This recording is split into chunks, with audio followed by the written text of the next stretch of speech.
سلااو لە هاوڕیانی خۆشەویستم خۆشحاڵم دووبارە گەڕامۆلاتان لە پارتەچوونەی کارێر مەنێجەر مۆد هەر یەکەمین یەکەمیش بە جیاوازیەکی یەکجار باش مانستی مانیوناتی یاریێکیان زیاتر کردووە و اینجا بەلای کەم 4 خاڵە پێشیانین ئەوە زۆر زۆر گرینگە کوێ خول بەڕاستی تقریبن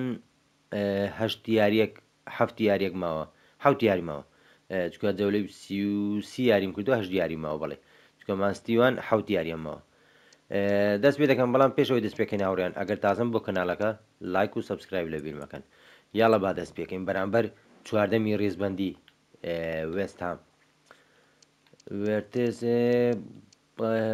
یاریگەرانۆمان هەیە بەرامبەر بایرن لیڤەرکۆزن یاریەکەم ئەنجامشی گەورە بردمانەوە بۆیە ترسێکی وامان نییە لە ئەبتاڵ هەندێک یاریزان تاقی دەکەینەوە ئەو یاریە بە پێکاتێ سەریکی بیاڵڵە دارین نونێز گۆڵکاری تیپەکەمان 4 گۆڵ لە کۆتا سێ یاری وەڵڵا ئافرین دارین نونێز دوای ئەوەی ویسمان بیفرۆشین بەڵام کە ئەمباپێ و هەلاند نەمانتوانی بیگوازینەوە ئاستەشی بەدڵی ئێمێ پێشکەش یاڵە وێستام یونایتد وە لیڤەرپۆل لەناو ئانفیڵد never give up شیعاری لیڤەرپول لەناو یاریگای خۆی بەتایبەت بۆین یاریزانێکی باشە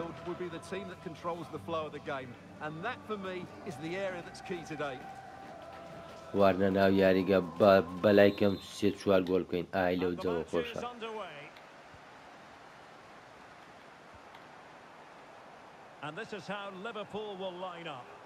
والله جوانە نوێنێ بەس ئاخیر لەحزە تۆپەکان لێستان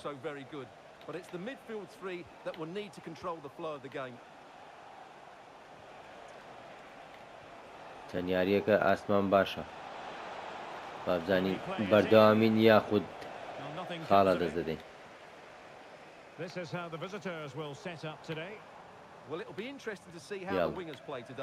Will they stay high and wide? Will they come in field and support the centre forward? And how deep will they come out of possession? They're going to be key to this formation. ئەی هەوار گۆڵ بە زۆر جوان دەبوو زۆر جەمال موسیالای لۆپتینکی ڕاینەری وێستهام یونایتد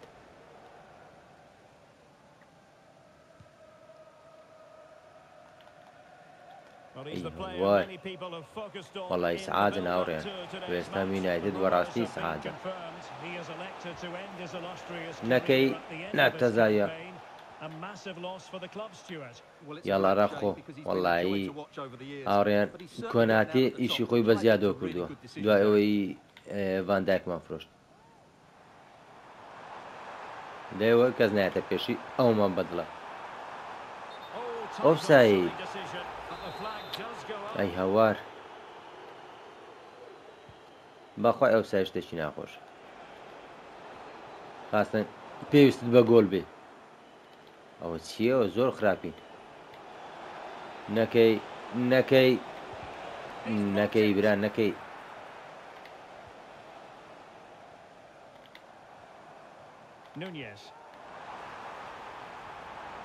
والله جوانە لەوی جوانتر نۆنێزە بەڵام بۆ دەرەوە داوەشەی کوڕم ئەو شتە جوانە بۆ فرەداوە دەرەوە بۆ والله ئەوە حەقی گۆڵی هەبوو ئاڕێن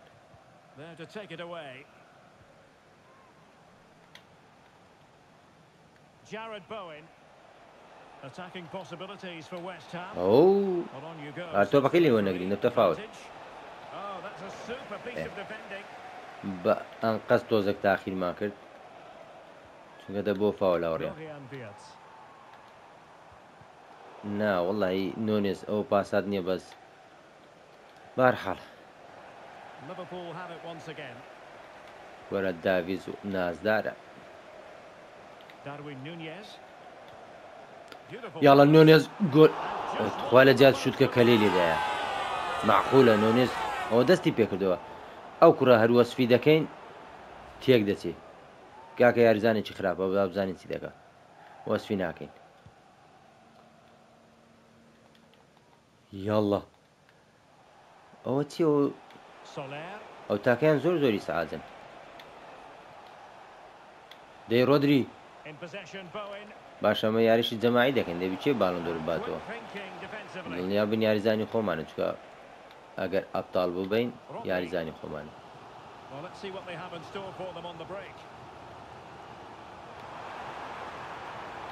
یاڵە جەمال کۆرە شوت ئەو جارێ وەڵای کەلێ لێدا بە گۆل بوو کردیە شوت عکسیە نۆنێس ئەی هەوار جێ شوت نەبوو بەزدەی فاولی وێستام تا ئێستا گۆڵمان نەکردو و یاریێکیش خراپیشمان کردو ئەوە چی ئەومە عکسیە ئەوڕۆ ئەوستەکەەوە تۆپەکەشی داینێ دەدەست خۆش ئەوە گۆلی یەکەم والله فابیانسکی نانە نۆنێس ئەو جارێ گلەیمان نییە شتێکی جوانت کرد خراپ نەبوو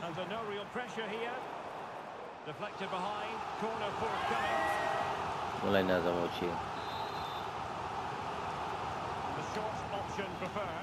یاڵڵا تۆ ناتێ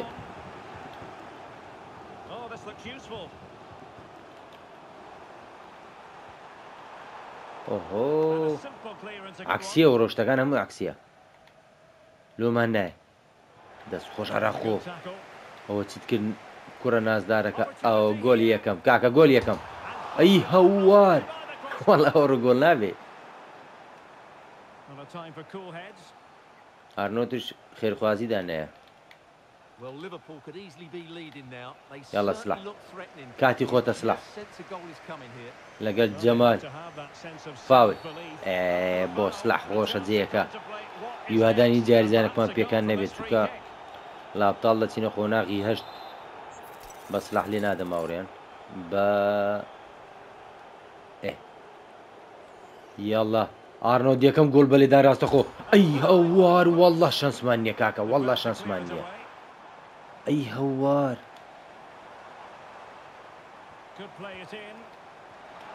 ئەی هەوار ئەو پاساتە نەیگرت وەڵڵاهی ئەوە دەبایە گۆڵ بی هاوڕێیان لێدانی ڕاستەخۆ شەنسمان نییە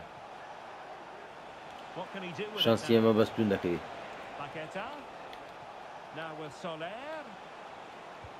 نەکەی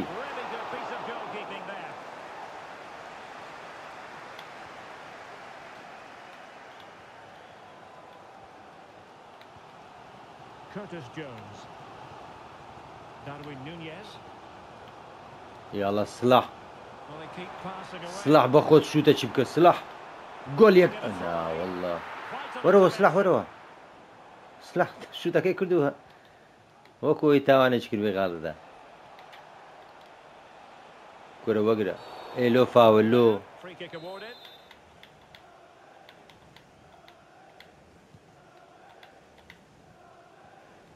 ئەی هەوار وێرتی سە تۆپەت وەگر بە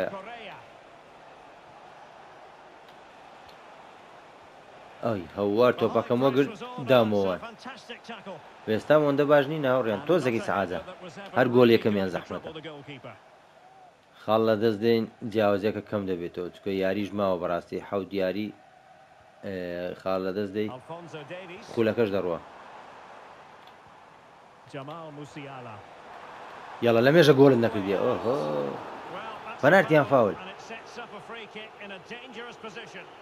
فاولە واڵڵا دووبارە بە ئارنۆت لێت دەماوڕیان یەک تۆزی ئەولاتر یاڵە گۆل یەکەم بە لێدانی ڕاستەخۆ گۆل یەکەم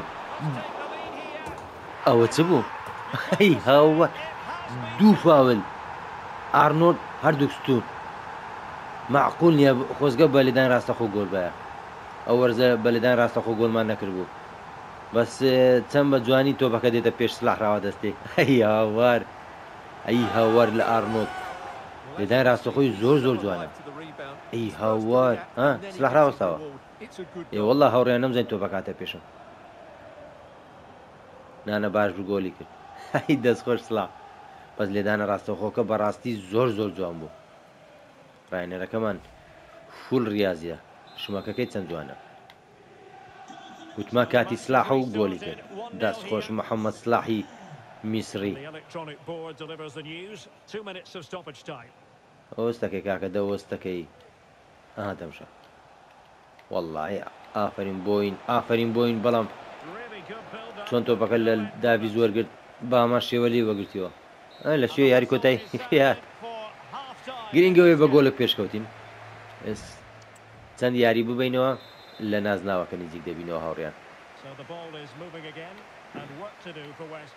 یاڵە ئێستا یەک گۆلی تر یان چەند دەقەک بڕۆ ئەو هەڵم کرد بەس باش بوو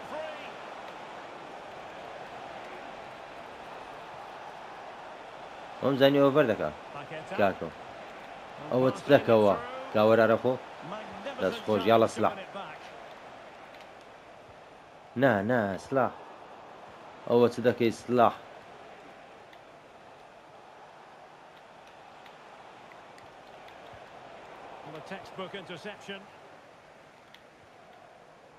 ئەی هەوار بۆشم بەجێش بەس نەیگردنە زۆر جوان دەبوو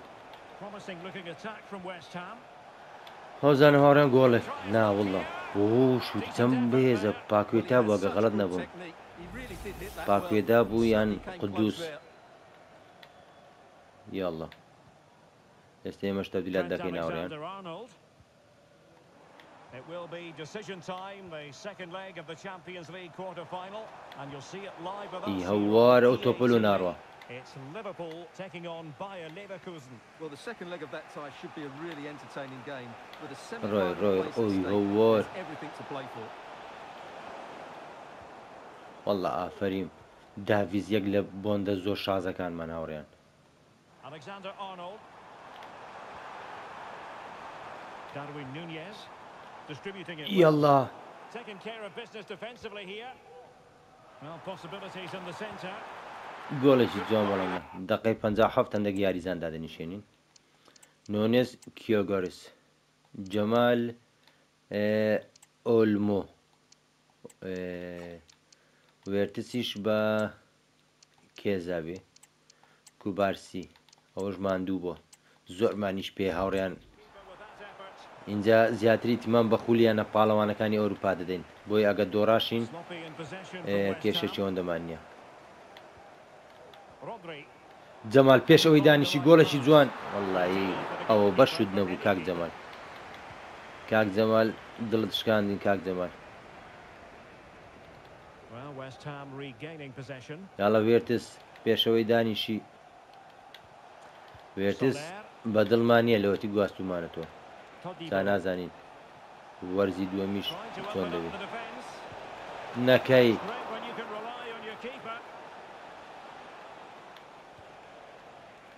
یاڵە سلاح بڕۆ ئەڵڵا لەو پاسەتە خەیاڵی هاوڕێیان ئەتخوا وەرە ئەو پاسەتە جوانێت چی لێ کرد سلاح مەگەڕێ ئیشمان پێ نییە ئەو تۆپەی لە بەلاشدا ئێمە وەڵی شانسمانە بدەنا ڕۆیشت بوو یاڵە کالا فیوری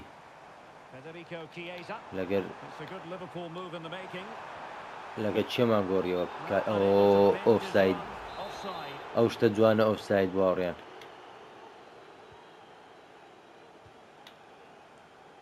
یاڵە کالا فیوری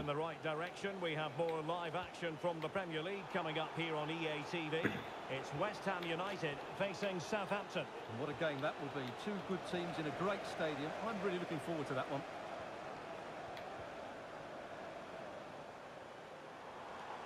یاڵە شوتێکی ئەی هاوار ئەو یاری ستونە ئەو یاریە ئەو بۆ ناچێتە گۆل کاکە دوو لێدانی ڕاستە خۆی ئارنۆڵ ئەوە تۆپێکی دانی ئۆلمۆش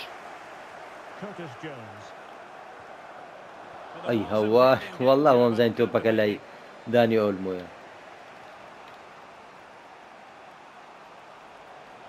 زۆر خێرانە بەڵام بێ ئیسفادێ چووکە ئەڕەخۆ لێرەیە ئەڕەخۆی نازدار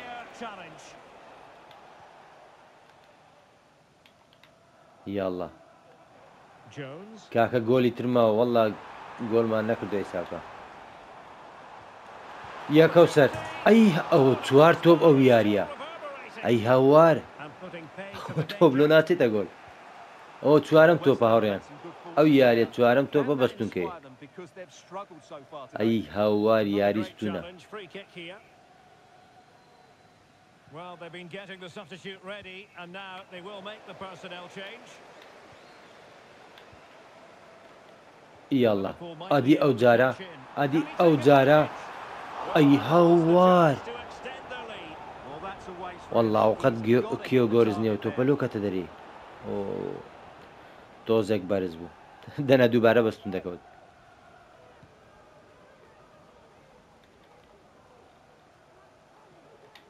Soler.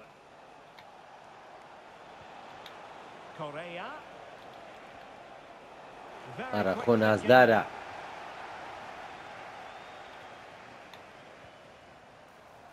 یاڵە کیۆ گۆری ئەو کیۆ گۆری ئەی هەواری ویستم پاسات دەمە کیۆ گۆرس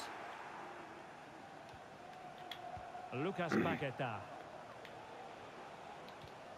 ئەڵڵا لەو پاساتە جوانەی Well, it could be on for him here. ئەی هەو ئەڵڵا لە داڤید ڕایە باشترین گۆڵی ئەم وەرزەی خولی ئینگلیزی دقەیە 82 هاوڕیان گۆڵ نەخۆین زۆر باشە ئەرێ وەستاکە کا تۆپەکەمان لۆدانی بەڵام دامانەوە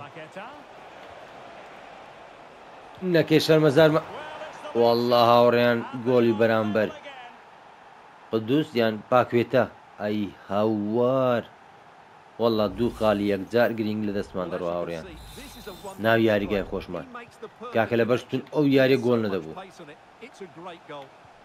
یاڵە هێشتا مەجال ماوە کاکە هێشتا مەجال ماوە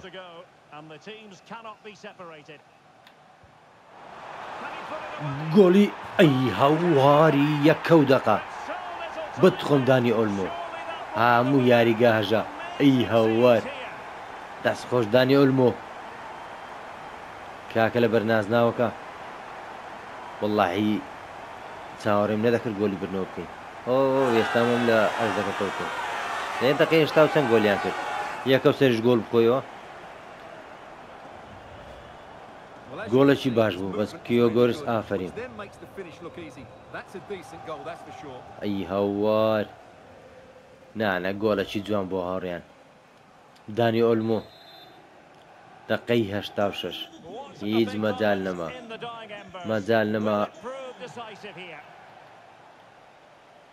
ئەی هەوستەکەوە بەزەمە یار بەرامبەر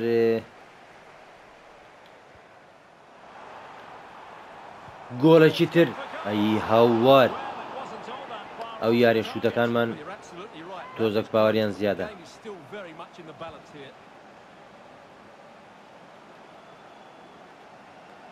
وڵا ئارنۆت بێزی نایە بۆ کە لاستێ زۆر سەیرە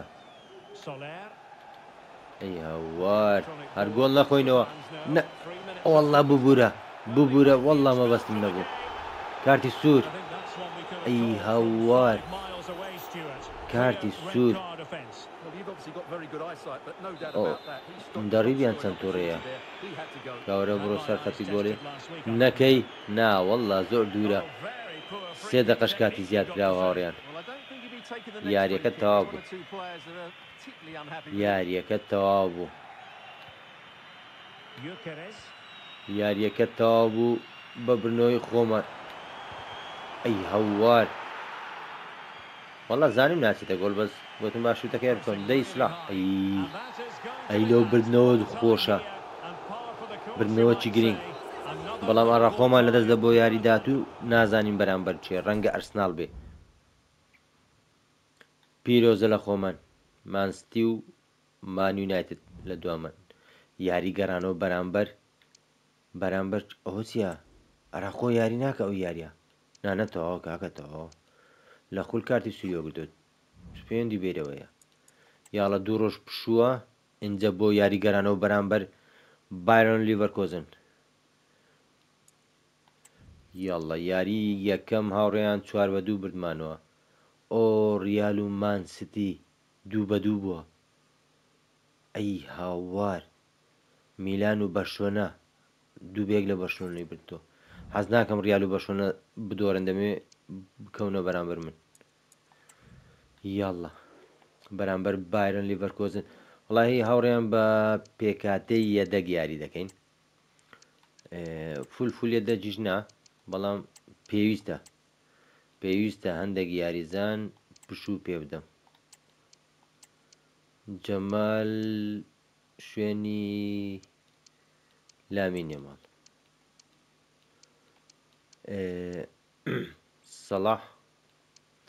سڵاح ناوێن دانیشێنم هاوڕێیان با تۆزێک یاری بکە کە ئۆلمۆژ یاری پێ دەکەم. کۆناتێش با یاری بکە، وەڵا کۆناتێش بە یەدەک بێ هاوڕێن. ئەو دیفاعگەمە پێ دەکەم چییە؟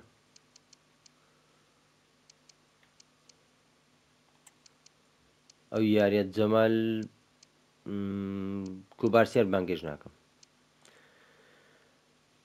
بەس هاوڕێیان ناوەڵای ئەوی بیاری پێ دەکەم لە مێژە تسیمیکاز یاریم پێ نەکردووە. یاڵە بۆ ناو یاری بابزانین یاری گەرانەوە 4-2. ئەی هاوار یاریەکە جێ سیقەش نییە وەڵا.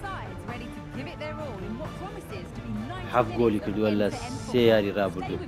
وەڵا ئافەرین خاڵە ڕەشە. یاڵە پێویستە پارێزگای لە ئەنجامەکە بکەین. یاریگە یەک پارچە سوورسپی 4-2 بردوومانەتەوە. گۆلە چی بکەین خۆش دەبێت. وەڵی نابێ پەلە بکەین چکە کامل پێکاتە یەدەگە، بۆیە دەبێ ئاگادار بین. لە دەستم ڕۆیشت. Yeah, it looks like a 4-3-3 and they are really good out wide. The relationships with both wingers and fullbacks are great and the latter constantly providing ئەو مۆرتۆنە یاریمان پێکرد بەڕاستی ئاستە چی خەیاڵی پێشکەش کرد. یاڵا ئەی هاوار لە لامین چ گۆڵ ناکە وەرە لامین.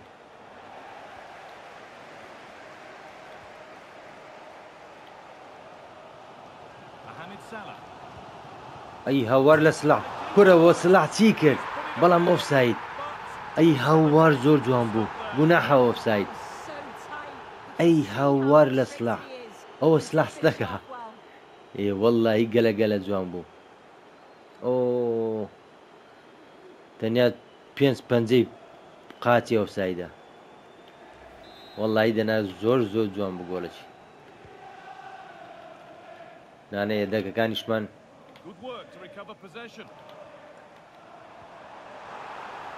یاڵک ئەو مەجاری شوتی نێدا جۆناسان تا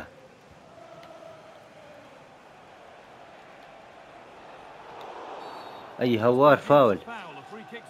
وەڵی ناوێرم هیچ بکەم دەبتە فاول زۆر سەیرە.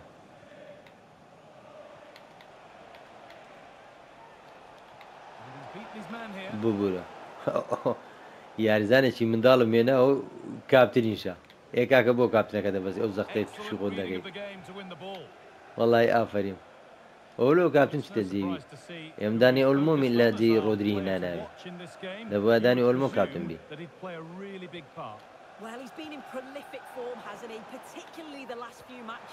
یاڵە کیۆ گۆرس نەیتوێنی ناتوێنێ کیۆ گۆرس لامین پاسات کیۆ گۆرس گۆل. ڕۆی تۆچین دەر ئەو گلیچەی هاوڕیان وەڵا عیبەتە مشاکە و گلیچەی ئەوەش FC 25 گلیچ بەناو دار و بەرد و یاریزان و جمهور و بەم بەناو هەماندا ڕۆی.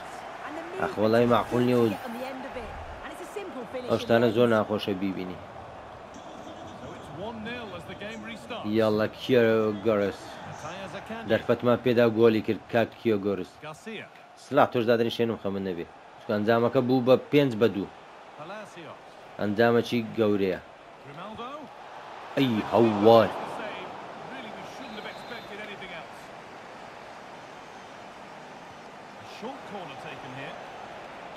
والله خەتعی کردین ئەوە ستەکەوە. پاڵاسیۆس یاریزانێکی باشی بایر لیڤەرکۆزنە. لیڤەرکۆزن ئێستا هاتەوە خولی بادرم خولی پلەی دوی. یاڵا وەڵا لامین و کیۆ گۆرس ئیشی خۆیان دەکەن. ئەی هاوار ئەو ڕۆ تۆپ ئەوەندەی بە ستون کەوت خێرمان لێ نەبینی وەڵڵا ئەوەندە ستونێ حیساب بکەین کاکە سێ ستون گۆلەکەی با حیساب بێ ئەو بە دوو یاری پێنجەم تۆپە بەستون دەکەی لە بەختی ئەمە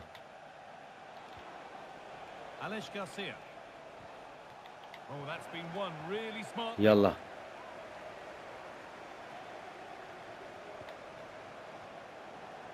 والله فاول سلاح جول كسرع سلاح او جول اوريان او دلم دلي جولا يلا سلاح يلا سلاح جول اي هوار زور ناشرين بو اي هوار زور ناشرين بو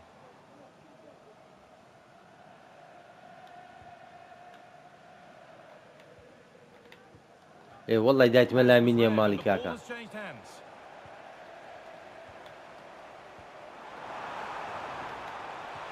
جولي اي هوار جول سيان فري نا والله اوريان بيدقا كانيش باشين جولي دوم اي هو فاول اي والله مكلمني دا يارزان خوي داوته بري قناحي من سيان Romagnoli. Oh, it's Deka. Palacios. Incapia.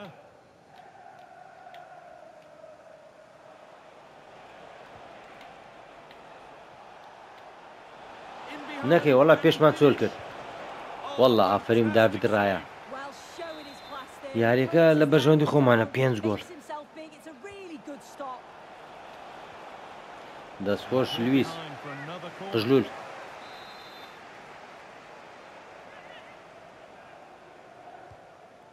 يلا آفرين اي هوار باش بو Gutted that he didn't score here. It's a good delivery, sharp movement in the box, but can't find the back of the net. Lovely weighted pass. اي هوار اري والله اي هوار تيكر كيوغوريس والله ياري بجونا سانتاكر بس والله معقول بنا جسمي دا دروا اوكو كيوغوريس لا ابطالنا سيمون لا ابطال دروشيتو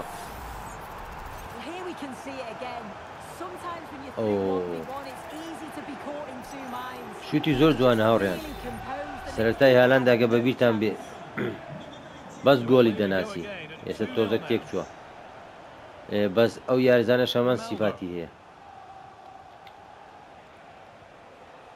فاول نكي كاكا توبكي ورماغر ايه شكو ورماغر باي فاول والله وزانم روي هاوريان جولي اي هوار لو جولا او یاریزانیان زۆر باشە 8 گۆلی کردو لە 4 یاری ڕابردوو ئەوە یاری چوارە میشە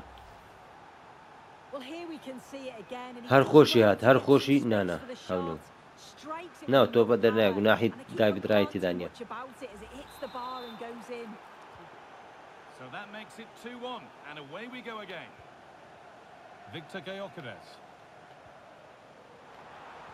نا والله ئەو دیفاع زۆر زیرەک بوو وام زانی دێتم بەس گەڕاوە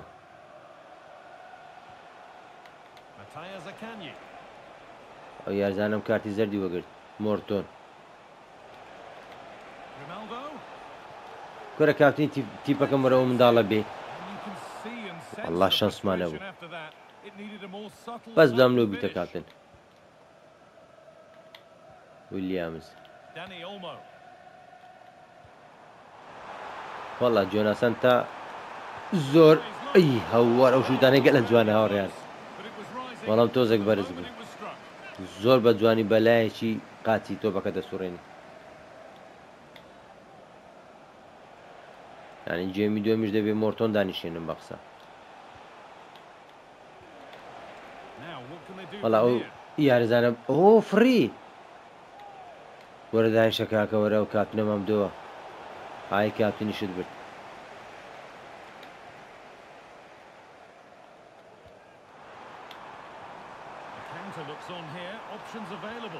او جوناسان تا جار طولي خوي لا كيوغورس كدو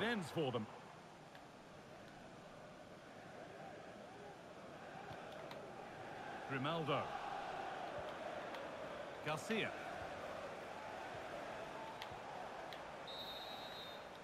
Well, that will do it for the first half here at Anfield. جيم يكم تابو.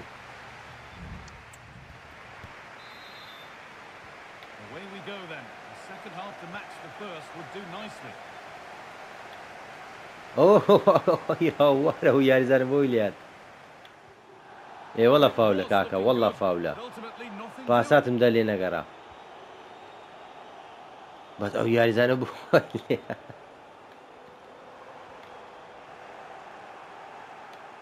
بس هاوريان مورتون دانیشێنم چووکە با کارت وەرنەگرێ ئەوە چ بۆ چم کرد خۆشم نازانم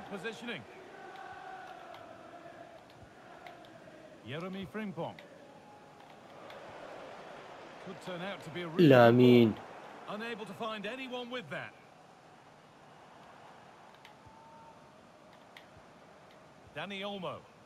وەڵڵای داتمە کیۆ گۆرس کاکە دە تۆپەکەی وەگرێ لۆ چاوەڕێی لامینی دەکەی Frimpong. There's good width to this attack now. Having a look.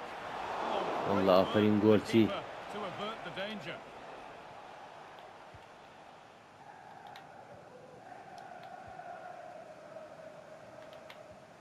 ئەی هەوەر سلاح Given away is cleverly won. کاپتنەکەمان Could be dangerous. کۆرە کاپتنی چ وەڵای ئەو بەس یاری زانیە کاکە خۆزگە یاریم پێ نەکرد بێ هەوەر دەفرێتن نەکەی نەکەی ئەی هەوار چ گۆڵێکمان خوارد هاوڕێیان وەڵام ماجمەیان جێی سیقەی نییە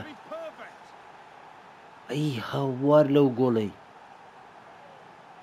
چ گۆڵێکمان خوارد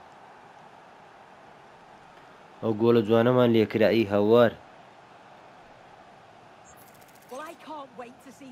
وەڵا کاکە ئەو گۆڵە ئەی هاوار لەکوێ ئەی هاوار لەو گۆڵە جوانە وەڵڵای زۆر زۆر جوان یەک لەو گۆڵە جوانانە بوو کە ئەو مەرزە خواردیتمان وەرە مۆرتۆن گیاندانی شەبراکەم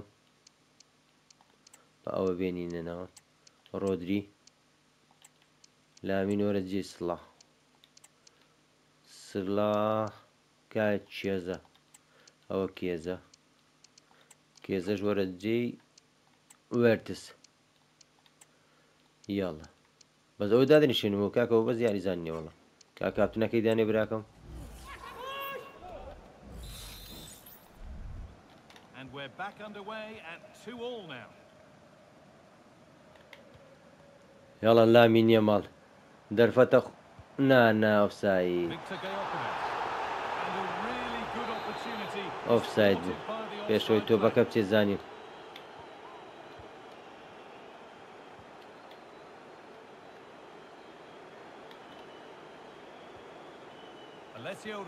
والله ئافرین گۆڵی سێم هەر گۆڵمان لێ بکەنەوە گۆڵیانێ دەکەینەوە دەست خۆش ڕۆدری هەراتە نای ئەسیستەشی خەیاڵی کرد کیۆ گۆرس وەڵا کیۆ گۆرس بەڕاستی مازمێش شازە بەڵام ئافرین بۆ پاساتە ئەی هەوار وەڵا ئافرین کیۆ گۆرس یاریزانە نوێەکەمان خەیاڵیە کاکە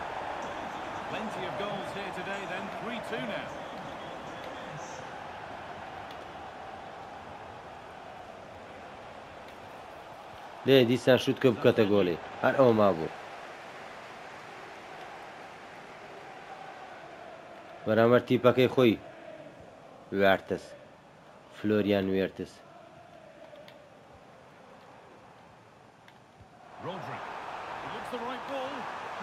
ئەی هەوار وەڵڵا وەمزانی ئۆفساید وتمار بۆ فشە باش شوتێ بکەم لەسەر گۆچی ئاودی کۆم ئەوەیە کاک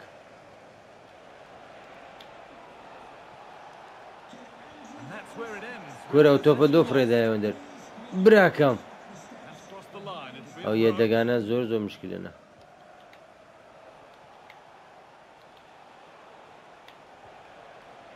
ئۆفساید تاوا چۆلم کرد و زانیم لێدێنێت چکە بەڕاستیان بەس و مازمیان دەترسێم ئۆکەی تر چ نییە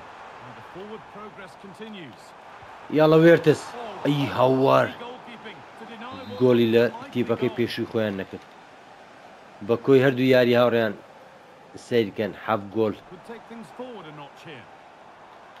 یاڵە وێرتس ئەی هاوار لە وێرتس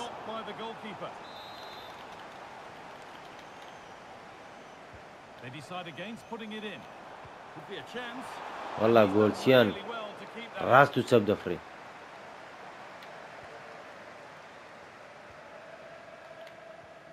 ئەی هەوار دڵی چەند باشە تۆ پێلودایە تەتاو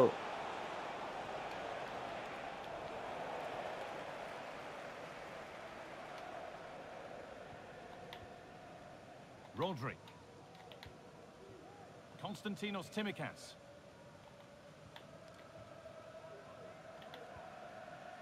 Wirtz. Rodri. ئەی هەوار Better on the ball than that. ئەلێکس گارسیا هەڵی خەڵەتاندە Grimaldo. ئێتخوا و پاساتە کاک لویس That's out of play. It'll be a throw now. 7 بە 4 بە ئەنجامی هەردوو یاری وەڵا یاریەکی خۆش و Jonathan Tah.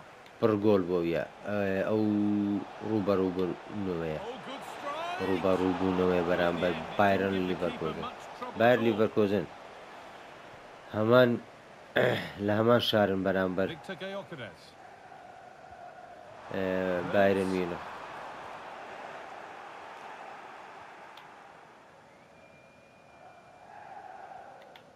Ezequiel Palacios. The ball back with Liverpool now. یاڵە وێرتس وەڵا شانسی نییە وێرتس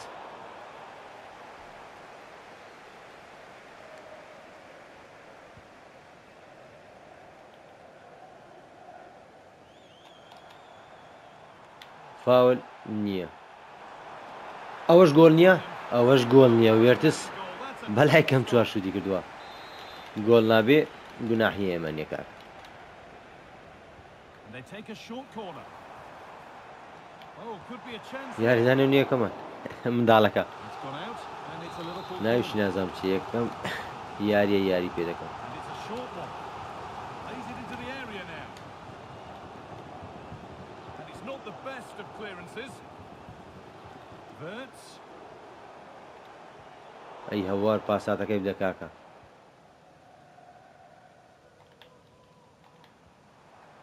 Wirtz.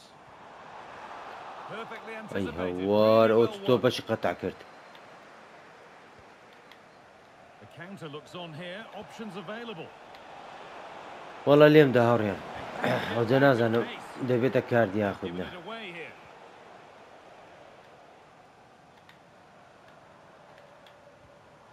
Wirtz. Rodri. یاڵە کیۆ گۆرس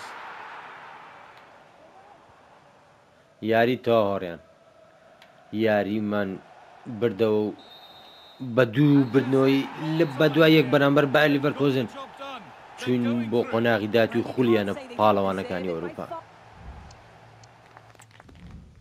بارسلۆنە دووبێک لە ئایسی میلانی بردەوە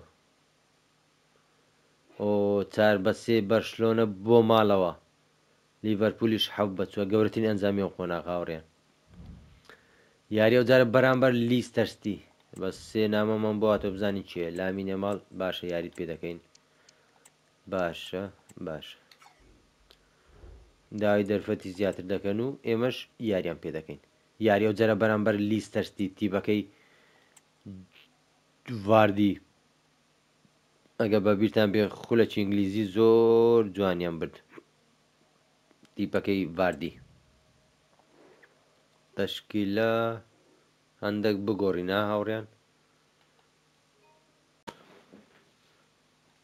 هەندێک یاریزانی پشوو دەدەی کێشە نییە ئاراخۆ هەر هیچ ناتوانانی یاری بکە چکە کارتی سووری وەگرت بەداخەوە کۆتاییەکەیە حەز ناکەم هیچ یاریزانەکەم کارتی سوور بێ لە یاریەکاندا ببڕێ یاڵە چیەزە ئەو یاریە زۆرترین گۆڕانکاری دەکەین جۆنس ئۆلمۆ دووبارە سەرەکێت چی دەوێت لەوە زیاتر لویس با دیسان یاری بکە بۆ ناو یاری بەرامبەر لیستەرستی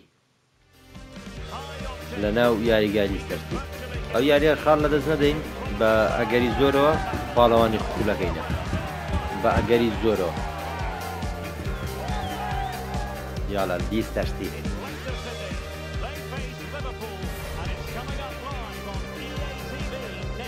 تیپەکەی جیم واردی Welcome. Our footballing travels have taken us today to the Midlands. We're here at the King Power Stadium. My name is Derek Ray, and my commentary partner on this occasion is Stuart Robson. I'm looking forward to bringing you action from the Premier League. یاڵە بۆ ناو یاری هاوڕێیانی خۆشەویست تیپەکەی لیستەرستی ئەم وەرزە زۆر خراپە تیپێکی ئاسانی خولی ئینگلیزیە بەڵام هەموو یاریەکیژنە تیپەکانی خولی ئینگلیزی ئەوەی خۆشە لە خراپترین باردۆخشیان ئەنجامی شاز بەدەستێنن ئۆهۆ فاولەی یاڵە نەکەی ئەی هەوار وەڵا خەریک بوو گۆل یەکەم بخۆی ناوڕێن گۆل یەکەممان لێ تۆمار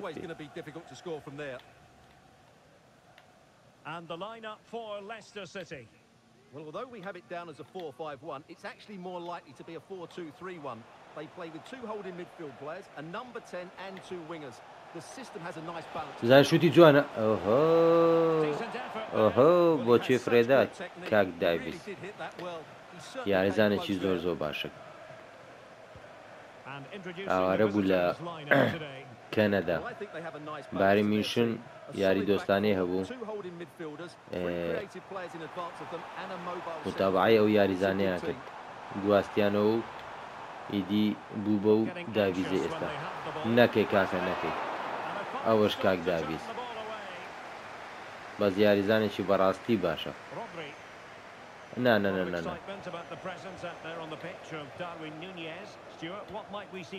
نەکەی وەڵا لیستەرستی هێرش دەبا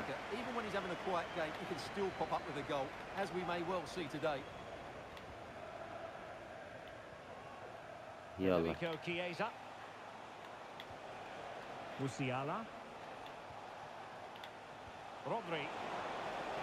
ئەی هەوار ئەی هەوار نۆنێز وەڵای نۆنێز لەبەر خاتریەوە یاری پێ دەکەم کە گۆڵکارە نامێ گۆڵکارەکەی لەدەست بڕۆ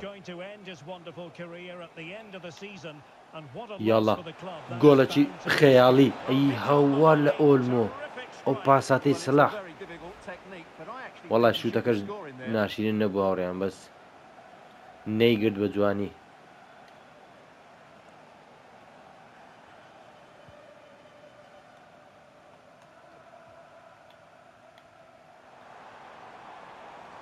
He's going forward well here, but they took care of the situation defensively.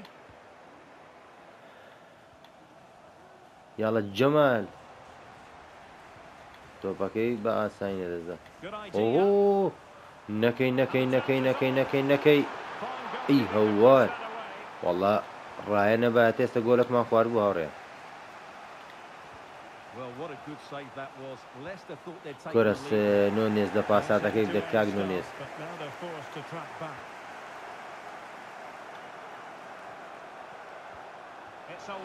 ئۆلمۆ دای ئۆلمۆ هەڵا تۆپەکەی نەگیر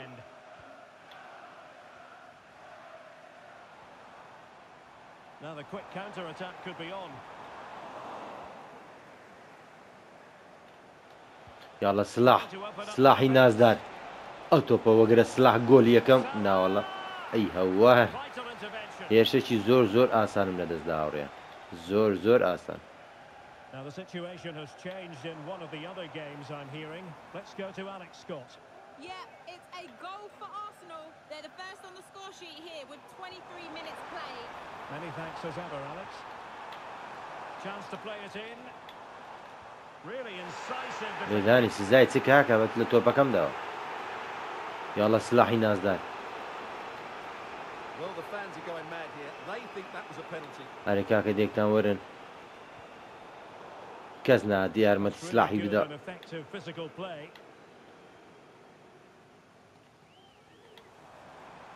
Now, who can he play it to?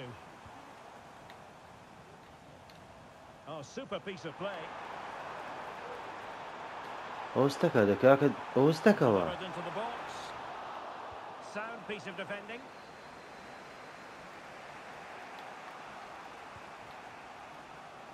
And that's an important intervention. ئەی هەوار وەڵاهی نۆنێز زۆر خراپ بوو. ئەوستا دوو یاریە سێ یاریە خراپ نا یاریەکەی تر یاریم پێ نەکرد. Soumare دوو یاریە on the زۆر ball. خراپ بووە. A very good tackle.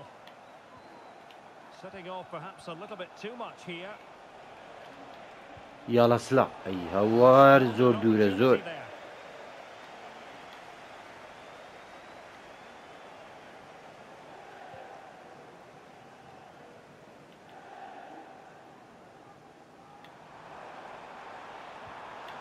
Wang Hee-chan. And he stopped them in their tracks.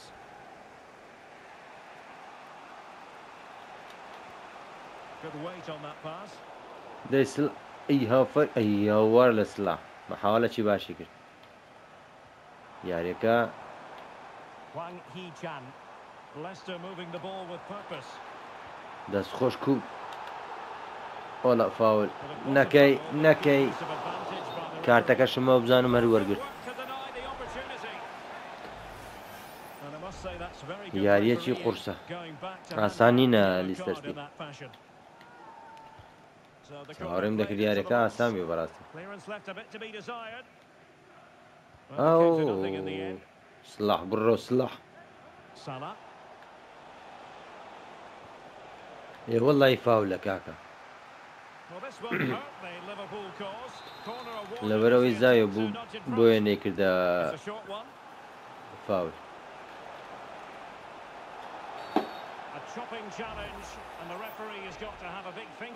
کارتی زرد بۆ محەممەد سڵاح یەکەم کارتی زرد. هەر ئێستا دادێنیشێنین چکە یاریەکە گە خاڵیش لە دەست بدەین ئاساییە زۆریش ئاساییە.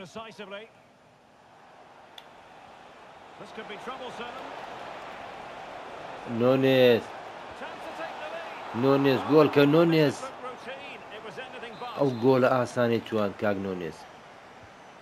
یاڵە نۆنێز ئەوهۆ خەتای نۆنێز نەبوو هاوڕێ. یاڵە سڵاح ئەی هەوار لەو شوتانەی سڵاح زۆر جوانە زۆر. محەممەد سڵاح یاریزانێکی زۆر زۆر خۆشەویستە زۆر. یاڵ ئەی هەوارەوە بەچێ کرد نازانم بەوان کرد بە داویز کرد نازانم بەچێ کرد. جێمی یەکەم بێگۆڵ یارێکی خۆش بوو ناخۆش نەبوو بەڵام گۆڵی نەخسە. ئەی هەوار ئەو تاکەم چۆ لاوەلۆ بەڵام کارتی سورۆ نەگرێ نەکەی. جێم یەکەم بێگۆڵ بابزانین جێمی دووەم پێنج یاریزانیش تەبدیل دەکەم ئەوە یەک وێرتز دوو سڵاح کارتی هەیە لامین ئەوە سێ ڕۆدری ئەوە چوار چیتر زەرورە چیتر داویز ئەوە پێنج یاریزان. چکە بەڕاستی خولیانە پاڵەوانەکانی ئەوروپا گرنگترە چکە خولمان تا ڕادەیەکی زۆر زۆر مسۆگەرە. ئەی هەوارەوە چی کرد.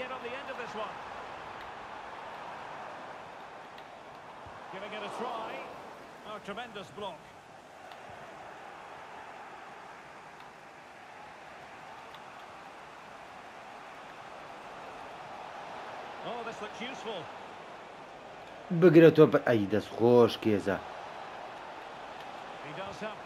ئەی هەوار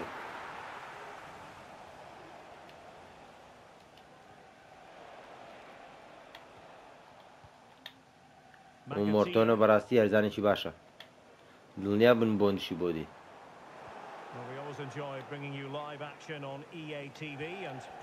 ئەی هەوار It's Leicester City facing Wolves.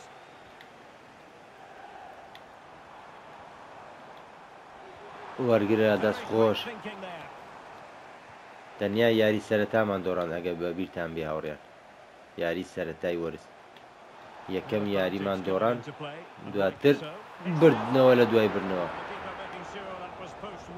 ئەی هەوارد سیمیکاس کێشە نییە Well, as you Oh, can to see, come on. Leicester have created a lot of chances and really should be ahead in this game.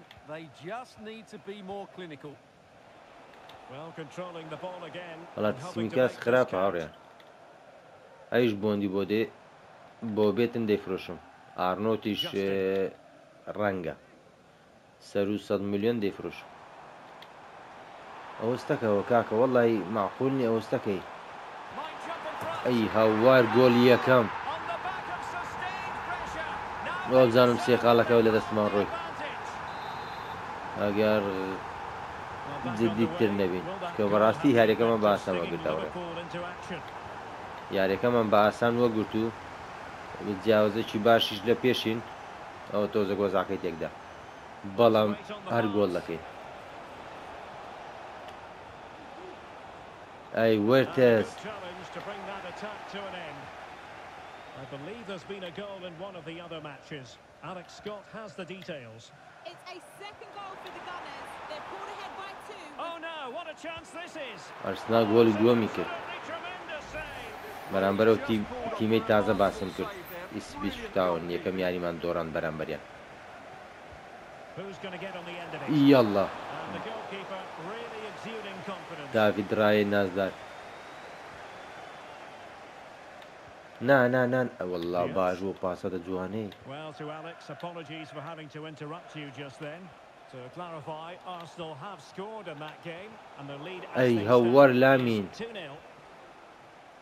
فکرەکەی جوان بوو بەس پاسادەکە نڕۆی And هێرشی passing it well. پێ چاوانە Took a Ay, that's really good. smart piece of defending to stop them. Well, we always enjoy bringing you live action on EA TV. Yalla, Kyo Goris. Premier League action coming up. It's Liverpool facing Aston Villa. Well, Derek, I'm really looking forward to it. هەوار There's a great atmosphere in that stadium and it should be an entertaining match. ئەی هەوار ڕۆی ئەو چییە کۆرە نەکەی نەکەی Chance still on. نەکەی وەڵا گۆلی دووەم هاوڕێیان A two-goal. سوپرایز لیستەر شتی They just need to keep the ئەوەی concentration. گەورەکان نیان کرد لیستەر شتی Well, پێکردن there it is again, and the Ay, pace in which they break hawar. forward is devastating. ناوەڵا It's so هاوڕێیان hard to بەرامبەر defend against, and when he gets برایتۆنیش onto it, he decides هێنج to گۆڵ go for ماخوارد power. It's a really emphatic بەرامبەر finish. گەورەکان دەبینەوە Keeper گچکەکانیش no chance. ئەدیە خاڵی And دەبەخشینەوە space for Liverpool in the wide position. یاڵا Oh, chance perhaps. ئای هەوار بە یاریزان Save, کەوت really. هێشتا دەقەماوە هەوڕێیان کامل پێکاتە یاری ناکەین ئەوە مەسیرەکەیت Now with Justin. The cutback. نەکەی گۆلی سێ ئەی هەوار So ئەو unlucky. بۆ ئەمەلیاتوە Well, they've been getting the substitute وەزعەکە ready, شڕە and now they will make دەقەی the personnel 75 change. زوو گۆلە چی بکەین باشە ئێ وەڵا جوانە دێ کیۆ گۆریس پەنارتی نییە ئەو چیا بوو بە نازی دیتن وەرەغار دەکاکە تیپەکە دوو گۆلی خواردووە ئەوە گۆلی سێمیش ئەی هەوار لە داوید ڕایە نەکەی گۆلی سێم نەکەی ئەی وەڵڵی سەشتی جێمی دۆن زۆر باش بووە دەقەی 79 هاوڕێیان یەک گۆلیشمان نەکردو یەک گۆل های وەڵڵا عیبە Well, fans are certainly having تیمە their say. Just خول listen ببە to و them. They بەرامبەرەوە تیمەشەوە خراپ بێ ئەزۆ گوتم یاریەکە دۆستانیە هاوڕێیان دەم دۆستانەیە زۆر لە پێشین ئەبتالیشمان لە پێشە و یاریە دڵنیا بن یاریەکی لوتکە دەبێ ئەو جارێ ئۆهۆ Yeah, it's a goal. وەڵڵی for Arsenal. They're هەرگەمەمان پێ دەکەن بەڕاستی گەمەمان پێ دەکەن minutes left to play. وەرە لیسەرسی لۆ دەکەوە وەرە ڕای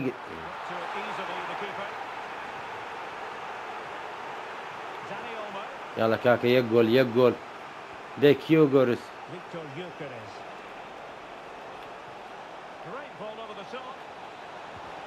ئەی هەوار ئەوە شوتە چ بوو دانیۆلمە بە یاریزانەکەی لیستەر کەوت یاڵە لامین لامین ئۆڤەرت جوانە لامین ئۆهۆ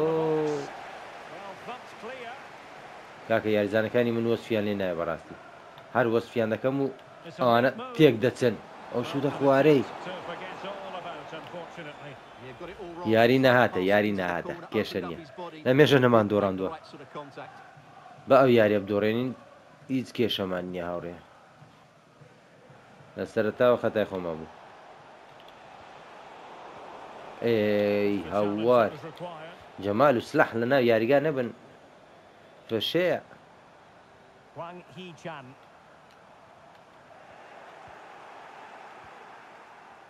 So 2 minutes of stoppage time to be added on. ئەی هەوار یاریەکە تاو نەی کاتە سێ باشە نەی کاتە سێ ئەی هەوار وەڵای ئەوە شود نەبوو کاکە ئەو دۆڕانێکی تر بۆ ئێمە هاوڕێن بەڵام زۆر کێشە نییە چونکە هێشتا زۆر لە پێشین ئەرسناڵ بۆ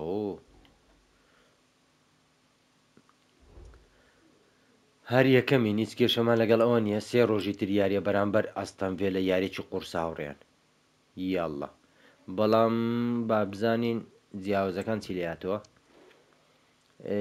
ئۆ یاریەکمان کەمتر کردووە بەڵام تەنیا سێ خاڵ لە پێش مانستی و مان ویناتی دین ئۆ کێشەیە وەڵا هاوڕێن دەبێ یاریەکان بە ئاسانی وەرنەگرین ئەوە مشکلەیە بەس بزانین لە ئەبتال کەتینە بەرامبەر چی لە ئەبتال